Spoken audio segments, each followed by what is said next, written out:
We are very pleased to have Sri Yashoda Nandan Das here. He has come from Los Angeles. He's one of the very senior devotees of our movement. And we are happy to have you here, Prabhu, to have a short conversation on various aspects of history of ISKCON and what's happening in ISKCON and a few things like that. Before we go into those issues, I would like to have a little background about you.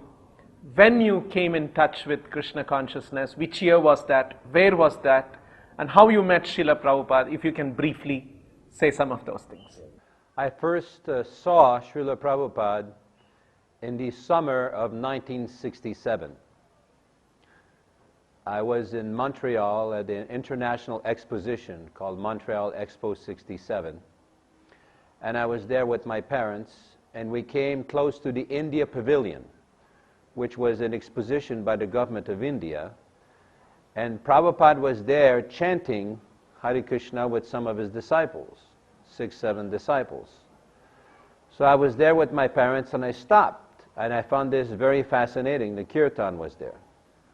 So my parents, they were trying to pull me away, and I kept escaping, and I kept coming back to the kirtan. I found Prabhupada's kirtan was fascinating, very attractive.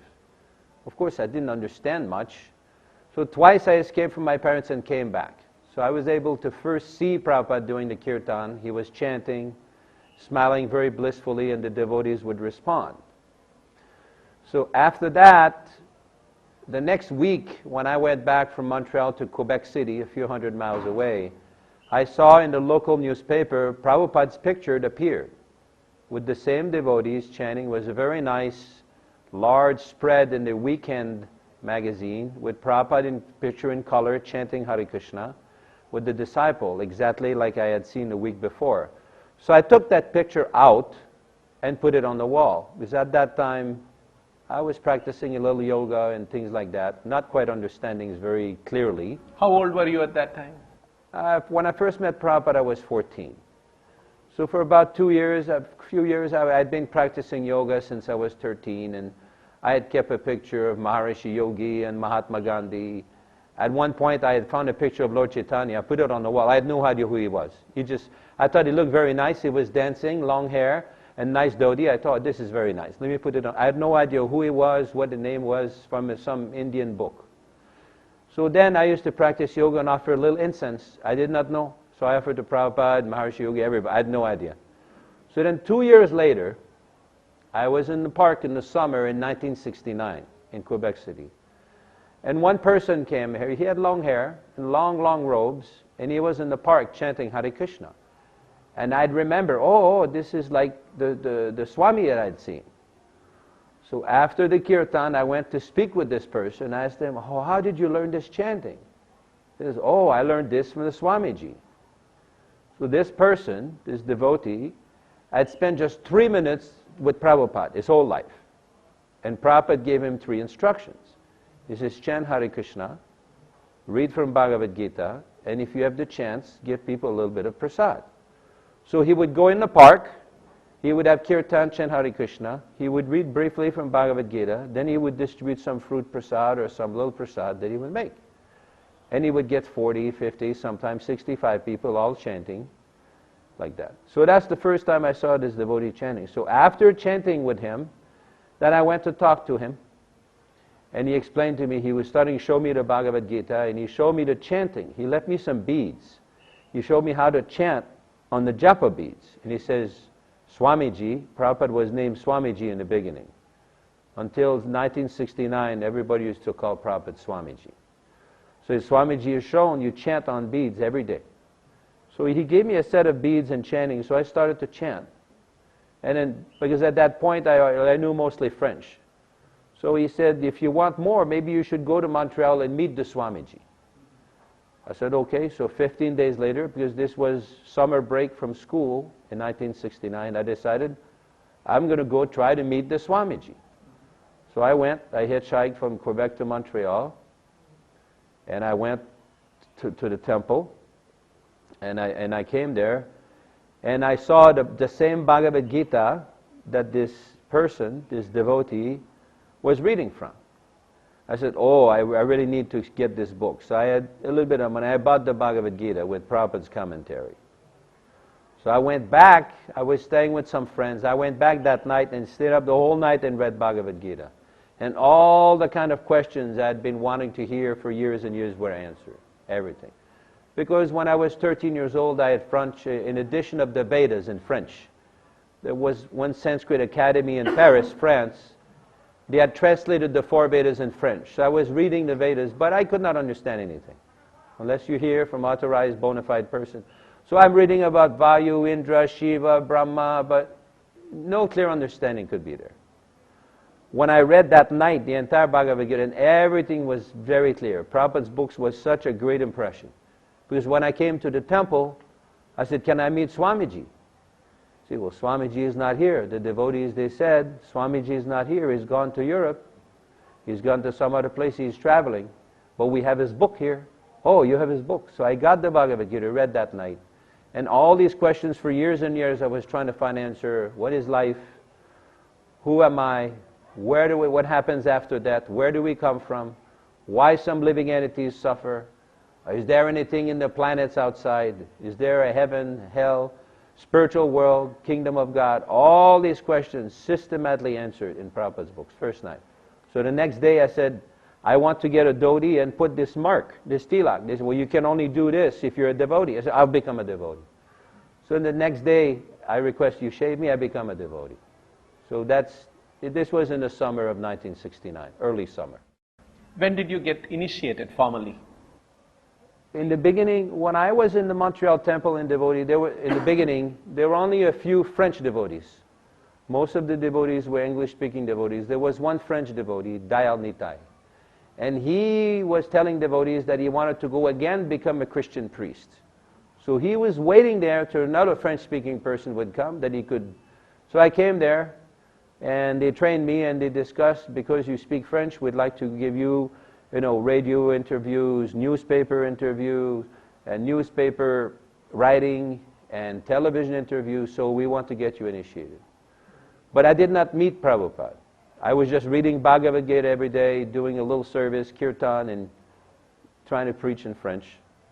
So then in the summer of 1969, in August 11th, they brought me to New York, and they got me initiated by Prabhupada.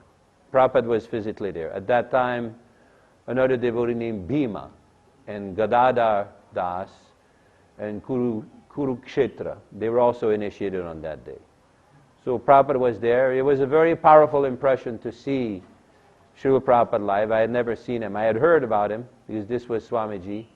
So it was like very, very transcendental surcharge. That was in 26 2nd Avenue? Yes, that was the temple in 26 2nd Avenue.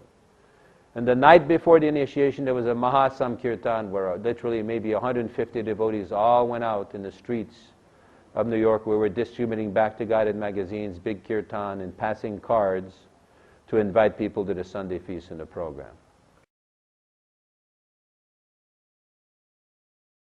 Now let's come to August, September, October, November of 1977. At that time, where were you? What were you doing? What was your service? At that time, I was basically in Vrindavan, in the Krishna Balaram temple, because in 1976, after I came back from South India preaching, I was at one time chanting the Brahma Samhita close to the Didi room.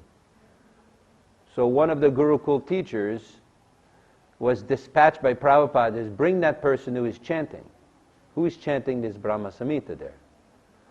So this one Rupa Vilas was a teacher at the time. He brought me, he says, Prabhupada wants to see you. So I thought, oh, Prabhupada is going to chastise me or correct me. He says, okay, I come. And he asked me, were you the one chanting? I said, yes, Prabhupada. He says, oh, that is very nice. So now you kindly stay here and train these children, the Gurukul children, to chant like that. And also sometimes he mentioned you can go back South India to preach, but make your main service the teaching in the Gurukul. So in the summer of 1976, late summer, Prabhupada requested that I stay in a Gurukul. And he also knew I had preached in South India. He said sometimes you can also go preach. So by 1977, at that time, in May of 1977, Prabhupada had come from Rishikesh. His health was declining, and he came there to Vrindavan. On May 17th, he came, and we received him. We washed his feet. All of us received him, and he gave us the sad news that he may depart at any time. He was coming to Vrindavan to die. Then he says, there's nothing to lament. I will always be with you through my books. But still, we felt great sadness that Prabhupada was announcing this. So for the next 10, 11 days, Prabhupada requested the GBC to come to Vrindavan. They all came and asked him so many questions about the management of ISKCON, his will, his properties, and so many things. And then in October of 1977, because at that time in the Gurukul building was still under construction. And some dispute arose with the contractor. The contractor that was building the physical building wanted too much money for something. So there was some litigation that was starting. So at that time, Akshayananda Swami and Gopal Krishna Swami, they requested that we should try to settle this problem. So they requested Guru Kripa and myself to go back to Japan so we could collect the necessary funds to arrange to settle the litigation and put this problem to rest. So we went to Prabhupada in the middle of October and asked him what we should do, and he says, yes, you go there, take care of everything, you have my blessing. So that was the last time that I physically saw Srila Prabhupada at that time, in middle of October 1977. By the time Srila Prabhupada departed on the 14th of November 1977, we were in Tokyo, Japan. And the next day we got a call that His Divine Grace had departed. And they told us if you can try to come as soon as possible. But some way or other we were not able to get tickets immediately. So we waited a little bit, a few weeks. And we kept calling Vrindavan every day to get the news what was happening. So this, in a nutshell, is basically where I was at the time.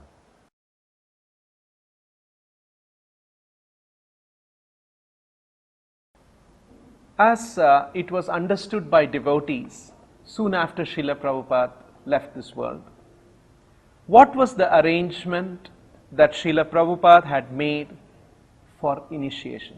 What was the understanding among devotees?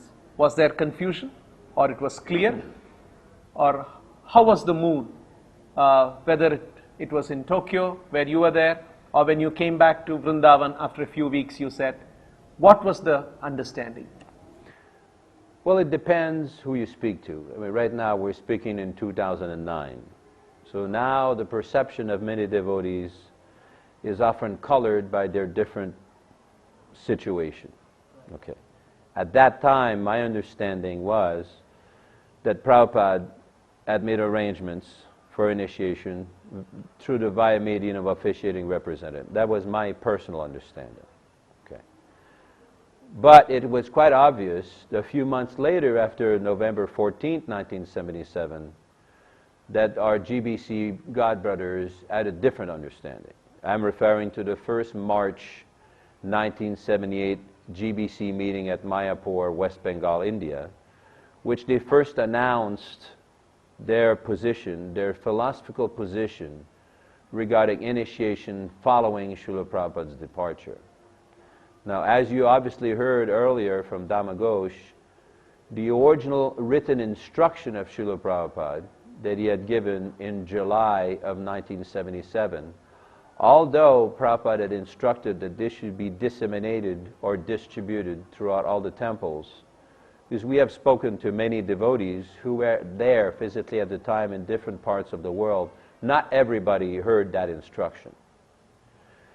And it's also important that while there was an official society position or official position of our movement regarding this, it was not put in writing until March of 1978.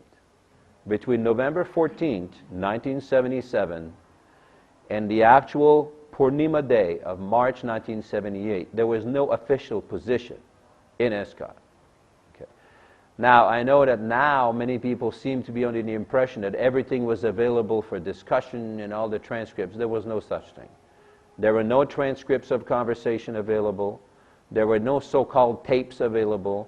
The only thing that had been distributed was one letter, the July 9th letter, to a few temple presidents, but none of the other important evidence, namely all the transcripts of the conversations, so many letters of Prabhupada, which are very essential to understand the entire context of Srila Prabhupada's desire, were not available. Okay. I was in Tokyo at that time until the end of December. When I came back to Vrindavan at the end of December 1977, we had a conversation at that time with the secretary, Prabhupada's secretary.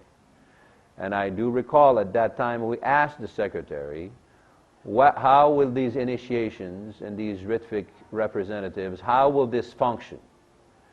His reply, he hesitated, would not look at me, and he said, oh, this we will have to discuss at Mayapur. In other words, whether or not they had a clear idea of what they were going to do or intended to do, that is them. But no clear explanation was there between November 14, 1977 and the actual Purnima day of 1977. 1978. Yeah, 78.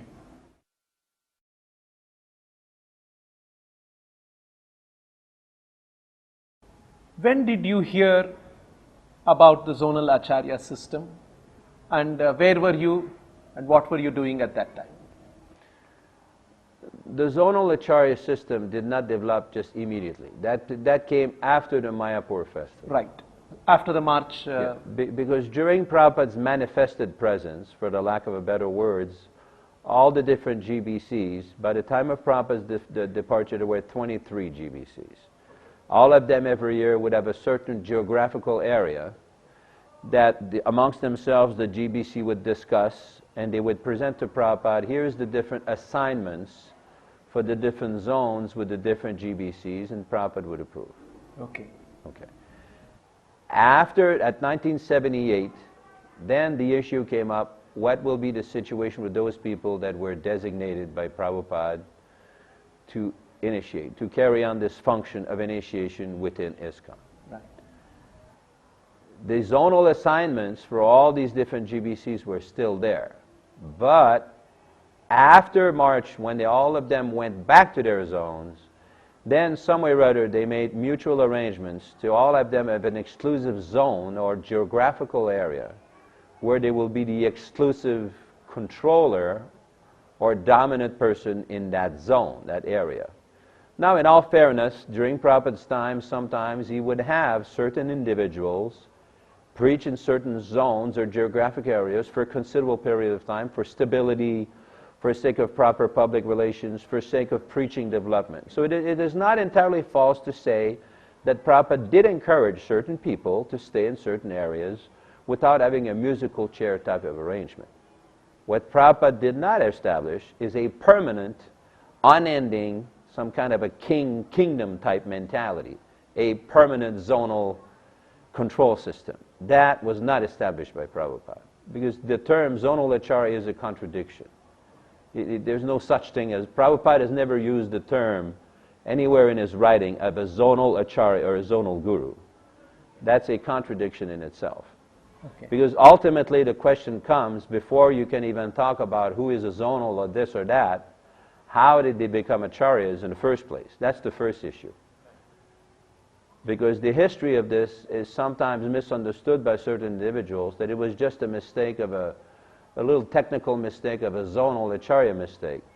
But when we study the issue in depth, it was not just a mistake of zonal acharya. That was a mistake. The biggest mistake was for them to think in the first place that they'd been appointed as acharyas in the first place. That is the first point. That was the first misconception and falsehood. Right. Because there is no record. Srila Prabhupada mentioned in 1969 in a letter to one of his godbrothers, says, there is no record, we have no record of our Guru Maharaj nominating any acharya after him, unquote. This is from a Srila Prabhupada letter in 1969. And all Prabhupada's disciples, at least those who have read his books, or anyone, can see in his Chaitanya Charitamrita purports in Adilila, he criticized his contemporaries and colleagues in his spiritual master's institution for the idea of acharya appointment. And there are so many references to this For example, in April of 1974, in a famous Prabhupada letter to Rupanuga Prabhu, where he mentions about what was the cause of the breakdown of the unity of his Guru Maharaj's institution, the Gaudiya Math. And Prabhupada said they unauthorizedly selected one man to be the Acharya. That proved to be a failure. And Prabhupada warned, we shall not make the same mistake in our ISKCON camp. So when we take into account all of these statements by Prabhupada in his books, in his letters, in his conversations about this specific issue of Acharya appointment with regards to his Guru Maharaj's institution, the Gaudiya Math, then what makes us think that Prabhupada would go and contradict himself and appoint one Acharya or several Acharyas or Diksha Gurus for ISKCON? That is a contradiction. Because what we saw in ISKCON soon after Mayapur 1977, with their first report, they came out with this idea that these 11 had been selected or appointed as 11 initiating spiritual masters or acharyas or Diksha Gurus. But no one at this meeting in Mayapur ever produced any factual record when this appointment ever took place or this selection. Probably nobody even asked it. No, because the point is very few people understand this. Now there's a full-blown ongoing controversy. Right. This has been going on for many years. But everyone was aware. Everyone was aware in ISKCON that Prabhupada had requested, he wanted all of his disciples to cooperate, not to fight amongst yourselves. I was in Prabhupada's room one day when Prabhupada told his secretary, please do not turn my institution like the Catholic Church or the Gaudiya Math. He did not want it to be a mundane, materialistic institution, simply a business. Prabhupada many times did so many warnings about his institution being potentially affected. For example, in 1969, he wrote one letter, if you start to mix business motive with this Sankirtan, it will be spoiled. He warned like that. So many times there were many warnings. This is very important because in the beginning, the mentality was at the first meeting that we trust these older brothers. These are our senior brothers. They have made so many wonderful preaching accomplishments for Prabhupada. They've done so much for the mission of Prabhupada, so we respect them. Out of our love for Prabhupada, out of obedience to Prabhupada, we cooperate. There was no issue at the beginning. That was not the issue. Although no evidence was presented, we took it for granted that these brothers, these older brothers, these God brothers, were telling us the truth about what Prabhupada said. What happened later on, as the issue started to develop, and so many devotees started to bring up questions about this appointment or alleged appointment, then we started to see certain discrepancies. Because this first report that they came up with in 1978 was being advertised to be in consultation with higher authorities. This was in parenthesis under the heading, the process for carrying Srila Prabhupada's desire for future initiations in ISKCON. Then in bracket under that it says, in consultation with higher authorities. And just one day before this report, at that time I was leaving with the secretary and a few other GBCs, two of whom were part of these 11. And I asked them, I said, you know, I am associating right now and discussing with many temple presidents in ISKCON, many older devotees, many sannyasis, and many of them have many, many questions about how this process and this issue will work out. And the reply that I got from the secretary was, and I mentioned to him, I said, why don't we take all of Srila Prabhupada's conversations and get these properly transcribed so there can be an open discussion amongst all these devotees, specifically temple presidents, older devotees, sannyasis, leaders, Sankirtan leaders, so that there's a clear understanding, so that there's no issue later on that comes up. Because right now there's a lot of questions and very few answers, with all due respect to all of you. And he looked a little stunned. He said, well, we have to go and initiate. We don't have time for all these discussions. I said, that may be, but the answers are still not there. So then he says, oh, Prabhupada said that we can go to the Gaudiya Math to his godbrother, Sridhar Maharaj. And I asked him, really? Is this what Prabhupada really said? He says, oh yes, Prabhupada said we can do this. So they requested me to go to Navadvip to speak to Sridhar Maharaj. So I went there with one Bengali devotee. And I did not even finish one sentence with him. And he said, no, if they want to discuss this, they can come. That is something. If they wish to discuss this issue, they can come. I said, okay, Maharaj, very nice. Thank you very much. I went back to Mayapur. Then they discussed with him whatever they discussed.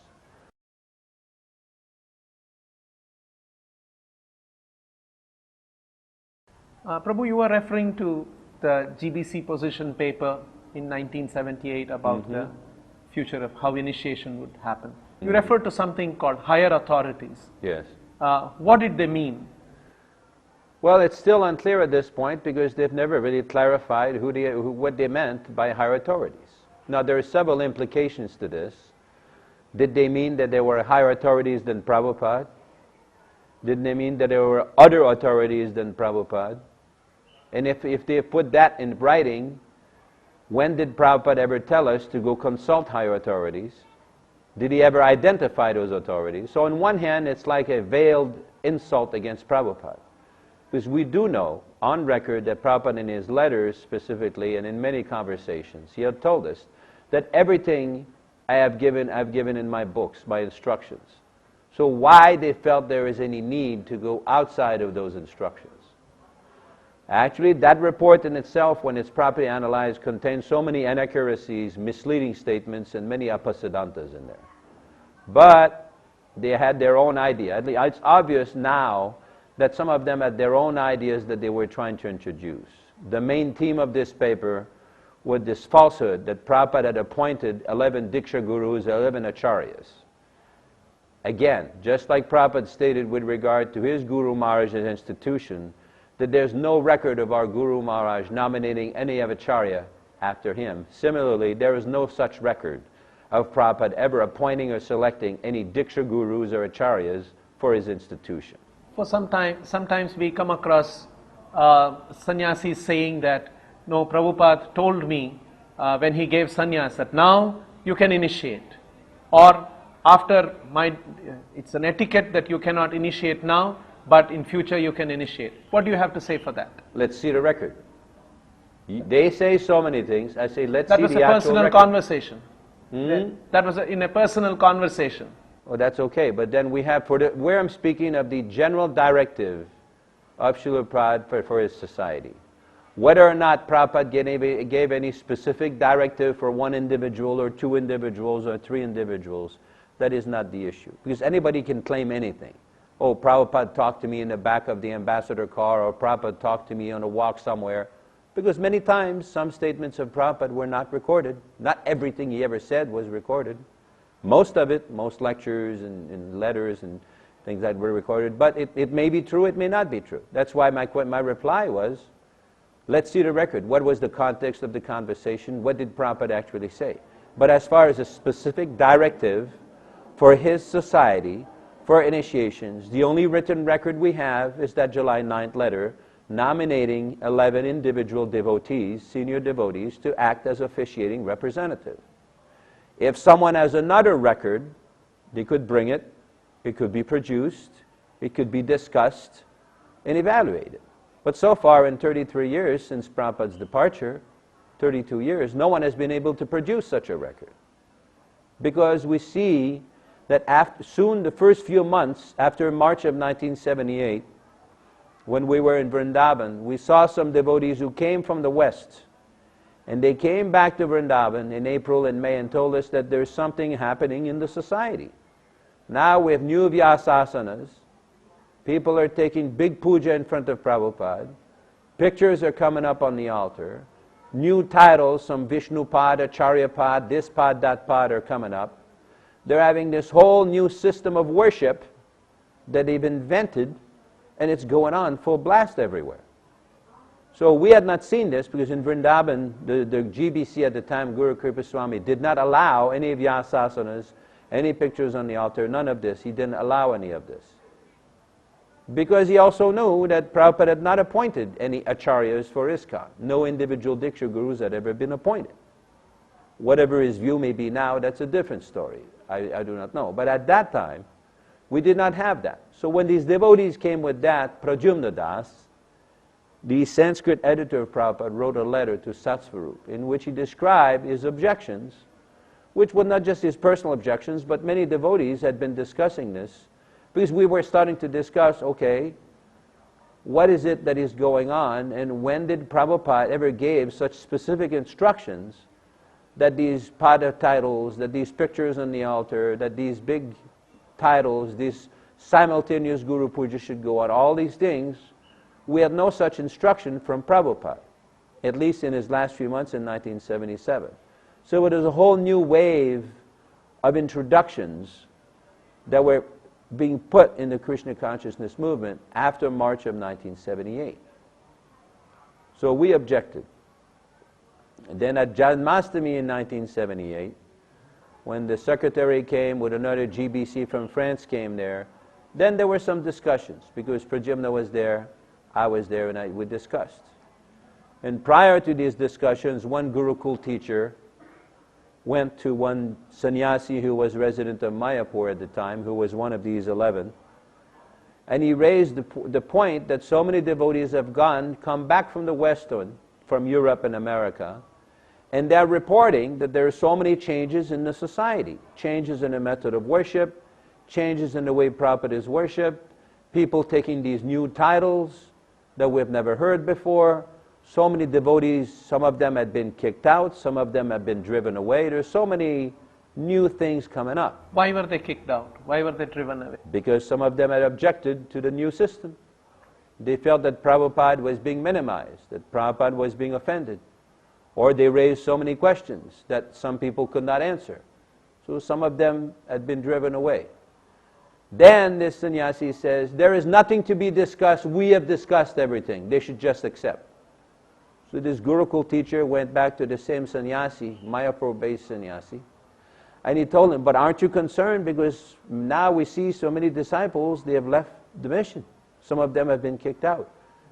He says, let them all leave, we've got our own disciples now, unquote. So this insensitive, crazy mentality was developing. It was starting up. Because now we could detect that this pratishta was infiltrating. This love puja pratishta, desire for name, fame, and distinction was infiltrating. All under the guise that we're following Prabhupada. Prabhupada did it, we can do it. So all because the original misconception was that because Prabhupada has designated us, has selected us to carry on this process of initiation, that means we're acharyas, that means we're appointed gurus, that means we're appointed successors. And then the mythology started. Oh, they're pure devotees, they're associates of Lord Chaitanya, they're Mahabhagavats, all of these ideas came up. And when we attempted to bring this to a certain level of sanity, Pradyumna wrote his letter. Of course, that letter also, in all fairness, at the time, we did not have transcripts of those conversations that took place in May, June, July. We were only going on the word that these people told us that Prabhupada had appointed them as acharyas for ISKCON. The July 9th letter was known at that time? It was known. I had seen that letter in 1977. But the July 9th letter had to be understood within the context of all these other conversations. Okay. Because the July 9th letter is the product of some of these conversations. It is not just an isolated letter that came down from the sky. Okay. Prabhupada had been mentioning on May 28, 1977, that he would nominate some representatives to carry on the process. And they asked him, is that called Ritvik Acharya? Prabhupada said, yes. Then some unclear, confused questions came up. And later on, Prabhupada says, when I order, you become. Upon my order. So the next question comes up. When was the order? And there were other conversations. For example, we see that in 1980, we go back a little further in time, the secretary had a meeting in Topanga Canyon, California on the 3rd of December 1980. Because at that time he had been suspended along with 2 other gurus for various improprieties and things like that. And he admitted at one point that Prabhupada had been talking about this Ritvik Acharya, and then 5 or 6 of us went to see him to ask him questions. So that refers to that conversation of May 28. So where is the record of Prabhupada's previous discussions of this? There obviously had to be a record. That record is nowhere to be found.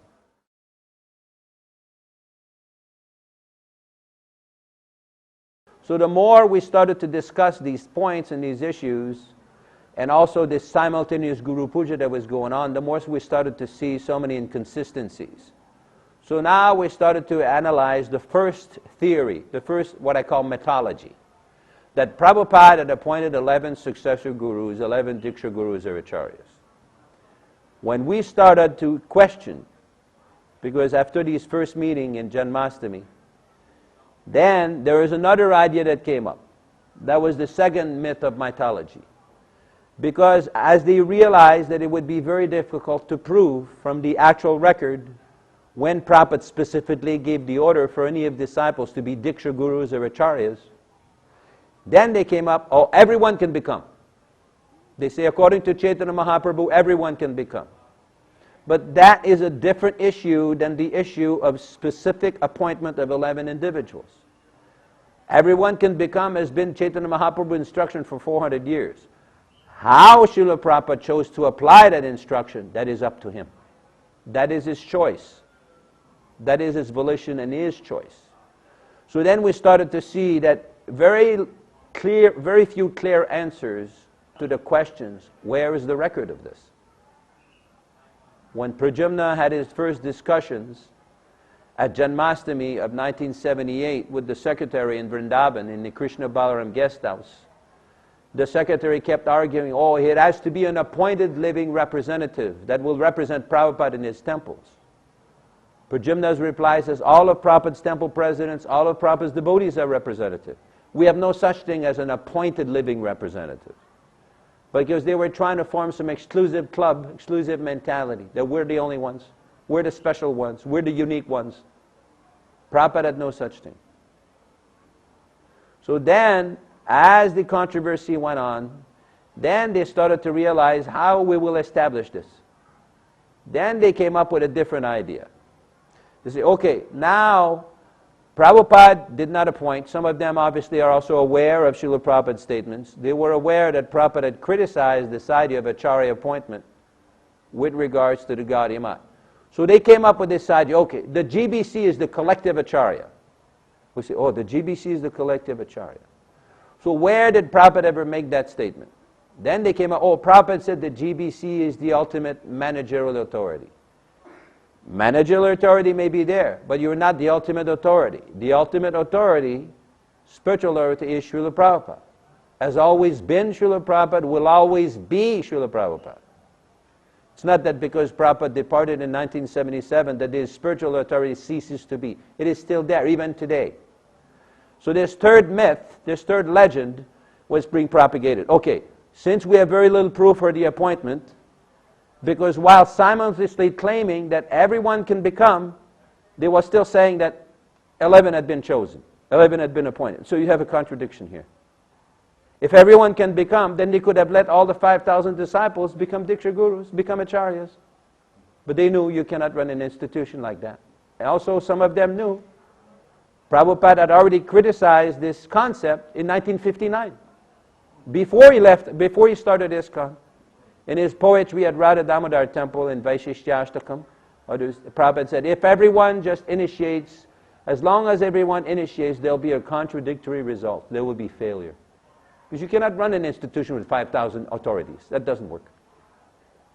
Prabhupada designated the GBC to manage the society and representatives to carry the function of initiation on his behalf as a service to the society. But they had a different idea. So that third myth, that third legend was starting, or the GBC is the collective Acharya. Then they were very angry when we suggested in February of 1979 that GBC is actually managers for the society. Because the seed of that disease, that Pratishta disease, had become very strong by that time. That now we have to get a puja. Their argument was, well, Prabhupada did it, we can do it. You see, where is the Shastra that tells us that we should not take worship in front of Prabhupada? So Pradyumna presented them some Vedic evidence from the 6 Goswamis. Then they say, no, this is not from Prabhupada's books. We cannot accept this. I said, you cannot accept the evidence of the 6 Goswamis as evidence. This is not good enough for you. And as we see a little bit later on, they were very busy trying to find out evidence for the 6 Goswamis to try to find the idea that how gurus fell down. But that is a separate topic altogether.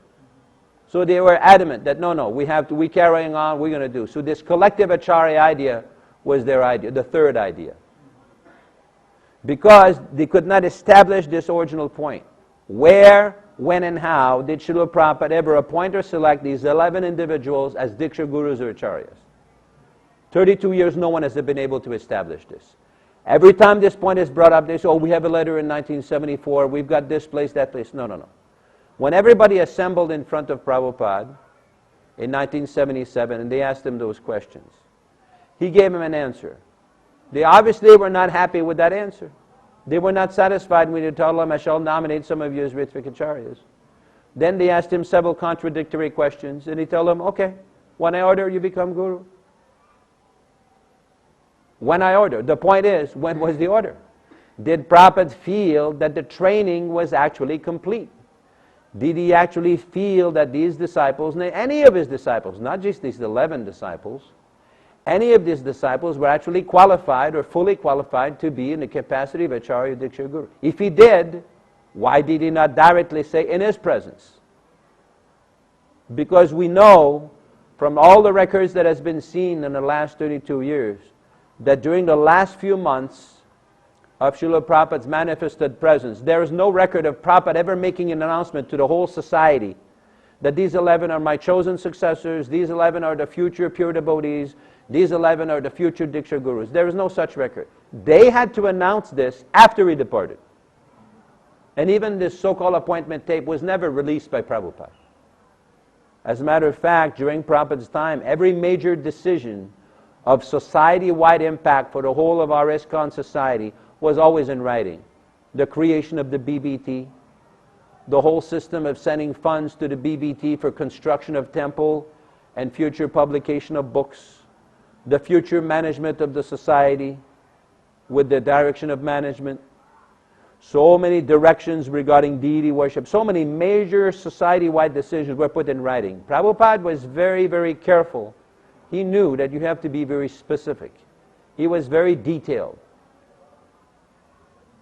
So this, a very important point, that Prabhupada during his manifest lifetime, he didn't appoint anyone.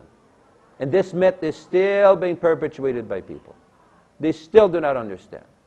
Now, they have come up with a different philosophy, another myth, that they say that Prabhupada did not appoint anyone, but Prabhupada left everything vague so that, he didn't make any specific choice. So the implication of that would be that Prabhupada left us more information of how to do a flower garland, or cook some goranga potatoes than this most important point. This is not very logical.